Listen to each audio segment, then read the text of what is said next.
Graduate of Yale University and an acclaimed documentary filmmaker, writer, journalist, and speaker, Mr. Whipple was a multiple Peabody and Emmy award-winning television producer prior to founding his own production company.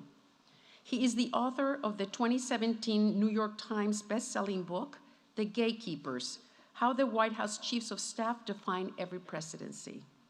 In 2015, his documentary, The Spy Masters: CIA in the Crosshairs, premiered on Showtime to critical acclaim. Having moderated panels and spoken in such forums as Harvard University Kennedy School and Yale University's Jackson Institute for Global Affairs, in addition to having interviewed all 17 living presidential chiefs of staff and 2 former presidents, Mr. Whipple is sure to be an engaging and thought-provoking commencement speaker. Please join me in welcoming him.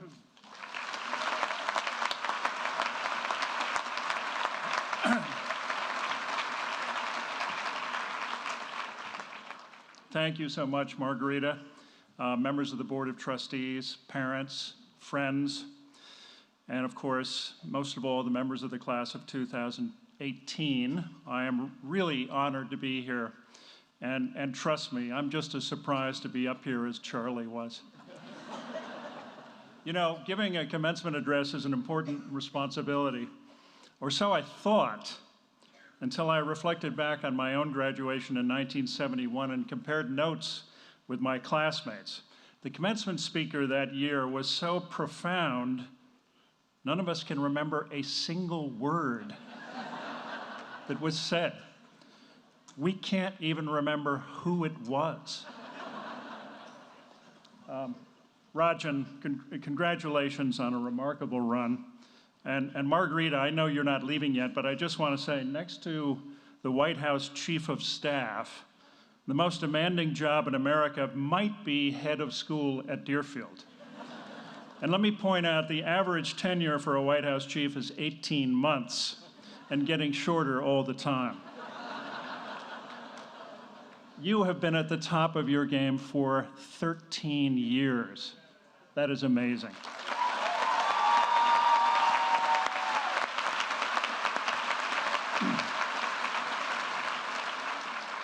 Just a word about your parents. Class of 2018, in case you haven't noticed, your parents are losing their minds. They are insanely happy, deliriously proud, but mostly they're just delirious. Their concept of time has been blown to smithereens. They are convinced they dropped you off here last week. They don't know what happened, so keep an eye on them. When I was sitting where you are back in 1971, I think I was wondering how in the world I got away with my so-called senior project. It consisted of playing Frisbee and blasting rock music on the lawn outside Pecumtuck. Would I really get a diploma? Any moment I thought this jig would be up. Today, I will be brief. I can almost hear Bryce Lambert, who taught me English here at Deerfield, and Bill Zinser, a Deerfield grad who taught me nonfiction writing at Yale. They're saying, keep it short. So here's a promise. One way or another, this will be over in 14 minutes. If you'd told me back in 1971 that one day I would write a best-selling book on the White House Chiefs of Staff, I would have found that prediction dubious. At Deerfield, my potential as a chronicler of American political history was, as Winston Churchill once said, exceedingly well disguised. I saved a report card in American history from junior year, and I quote, "I'm afraid Chris has learned nothing whatsoever in this class."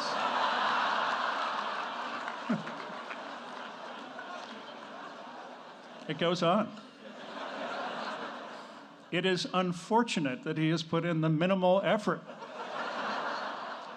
But there is no point in belaboring this state of affairs. Mr. Burns, if you're listening, I'm sorry. History isn't the only area where I came up short at Deerfield. I wanted to be a great hockey player, and hockey runs in my family. My brother-in-law, Terry Marr, played varsity all 4 years and was made captain. His picture was on the wall in the barn, for God's sake. No pressure. By contrast, my most memorable moment on the ice came when I was knocked unconscious after taking a stick in the face. This was nothing to write home about, but the infirmary did send my parents a letter. It was a form letter. It read, "Dear Mr. and Mrs. Blank, your son Blank was injured on date blank and has received blank stitches in his blank." It was, by the way, 13 stitches in my lip. But adding insult to injury, junior year I got cut from the varsity, sent down to the JV. I was totally devastated. Coach Merriam, I am still not over this. And it gets worse. Journalism also runs in my family, and more than anything, I wanted to be a writer. So sophomore year, I tried out for the Scroll. Well, I flunked the writing test. I don't remember what it consisted of, fixing sentences or something, but I completely botched it. That's it, I told myself. My career in journalism is over, finished. Well, guess what? It turns out that failing is okay. In fact, I'm here to tell you, failing is not just okay, it's essential. As you move on to college and beyond, if you don't fail at something, you're not taking enough chances. If you're not swinging at balls outside your strike zone, you're living too cautiously. Don't just take my word for it. A few years ago, Aaron Sorkin spoke to the graduates at Syracuse University. Sorkin, of course, is perhaps the greatest film screenwriter of our time. But as a college freshman, he took a class called Play Analysis. It did not go well. Quizzed on Arthur Miller's Death of a Salesman, Sorkin revealed that he did not know that at the end of the play, the salesman dies.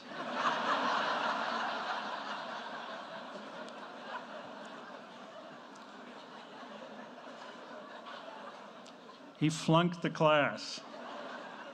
But that was, he said, the single most important thing that happened in his evolution as a writer. Sophomore year, he repeated the course, and by God, he turned that F into a D. And he never looked back. The point is, there are screw-ups headed your way. It's a combination, Sorkin said, of life being unpredictable and of you being super dumb. He's right. The truth is, you are all incredibly well-educated dumb people.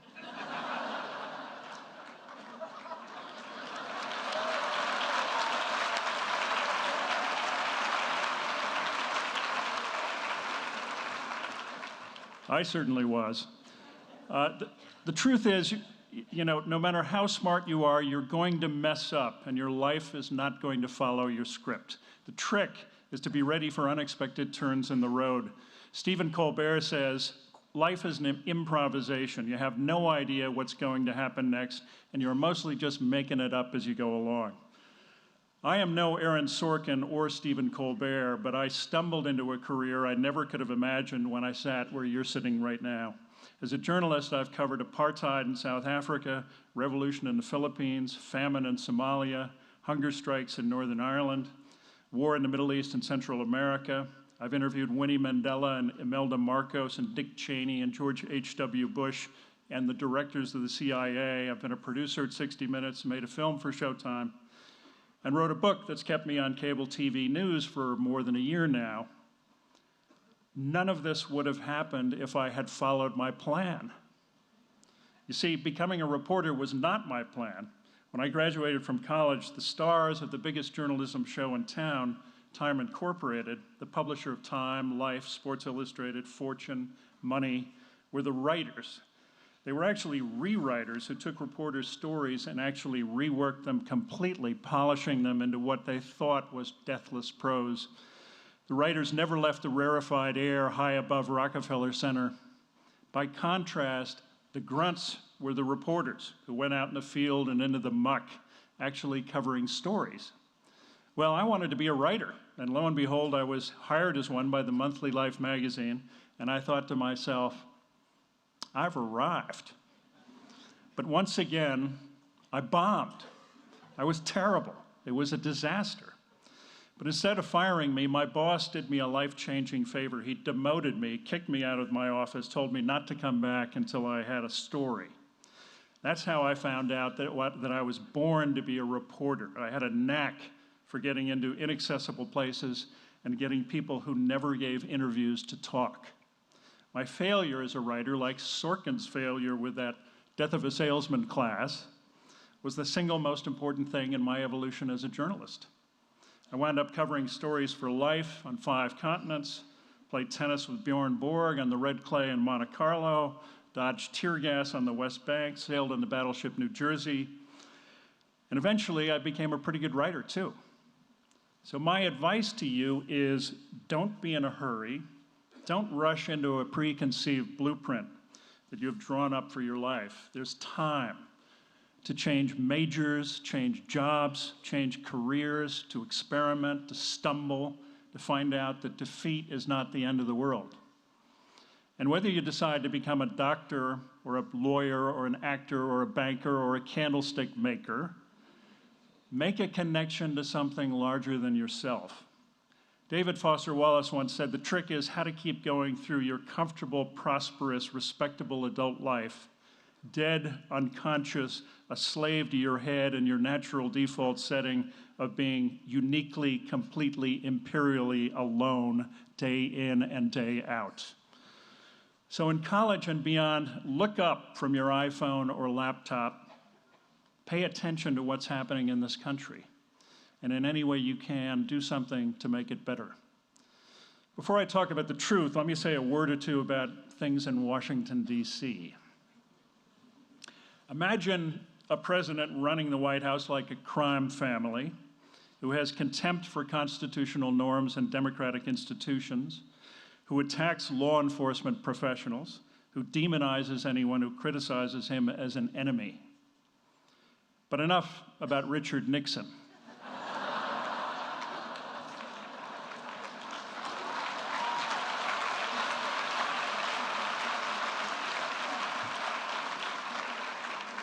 You know, it's true, we've been down this road before. In fact, I vividly remember Nixon's vice president, Spiro Agnew, denouncing journalists as, quote, an effete corps of impudent snobs, end quote. It was 1971, and I was sitting right here, where you are now, hoping to become a journalist.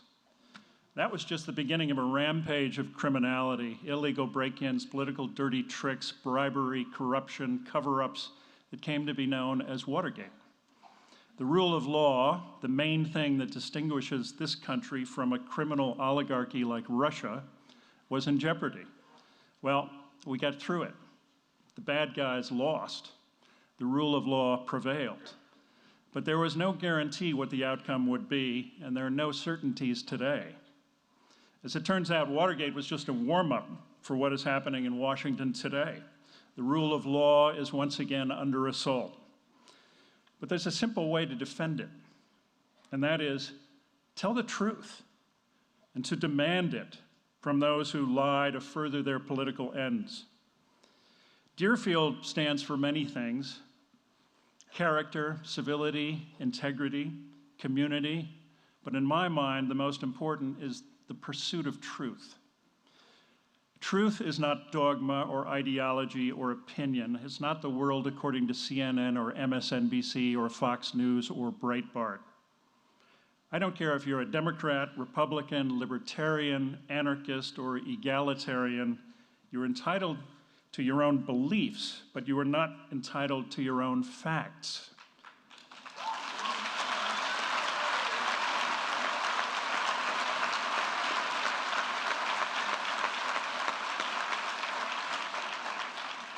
To paraphrase the great Daniel Patrick Moynihan, facts are evidence-based. Without a shared set of facts, we cannot solve problems or create laws or govern effectively.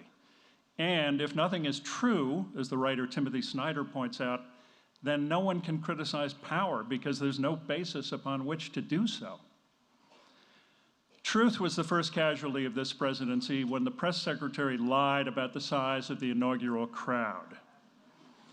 Truth died again when the chief of staff stepped up to the lectern in the White House briefing room, lied about an elected representative, and then refused to correct himself. It's up to all of us to call out these lies every time they occur.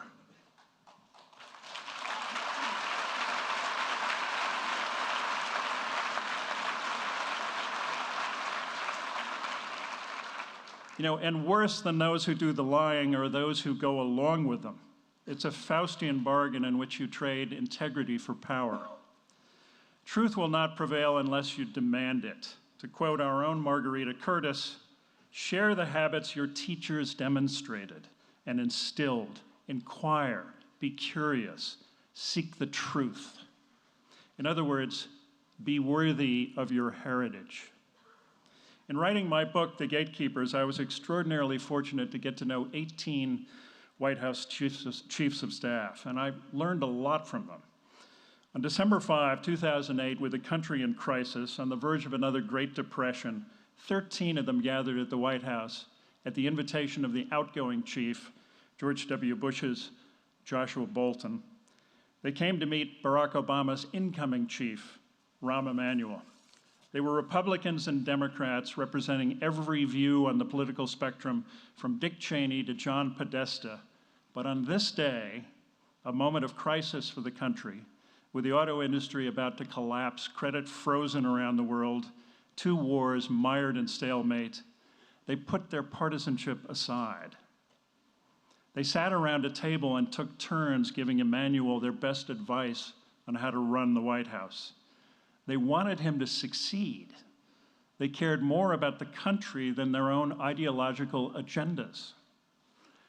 That's the way things used to be, and I believe it's the way things can be again. I spent some time with a bunch of you a few weeks ago, and partly because of that visit, I'm optimistic about this country. Compared to me and my classmates, you are light years more self-aware and confident and diverse and tolerant. But don't get me wrong, the screw-ups are still coming. You'll get through them if you keep a few things in mind. Be civil and kind. Show respect. Never think you're the smartest person in the room. As a political analyst, I spend most of my time on MSNBC and CNN, but I always accept invitations to go on Fox News, where I never fail to stir up a bunch of angry trolls on Facebook and Twitter. But it's a lot more interesting and fun than preaching to the converted. Never forget that people who disagree with you are not your enemy, unless they went to Choate. In which case, to hell with them. So congratulations, class of 2018. I have no doubt that you can be the best in the world at whatever you choose to do. Keep falling on your face and getting back up until you are. I hope you find a teacher or a mentor, as I did here at Deerfield, who believes in you more than you believe in yourself. I hope you make a friend, as I did, who becomes your best friend for life.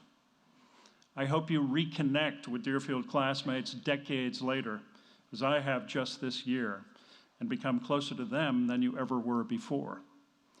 I wish you health and happiness and success, Godspeed, and good luck.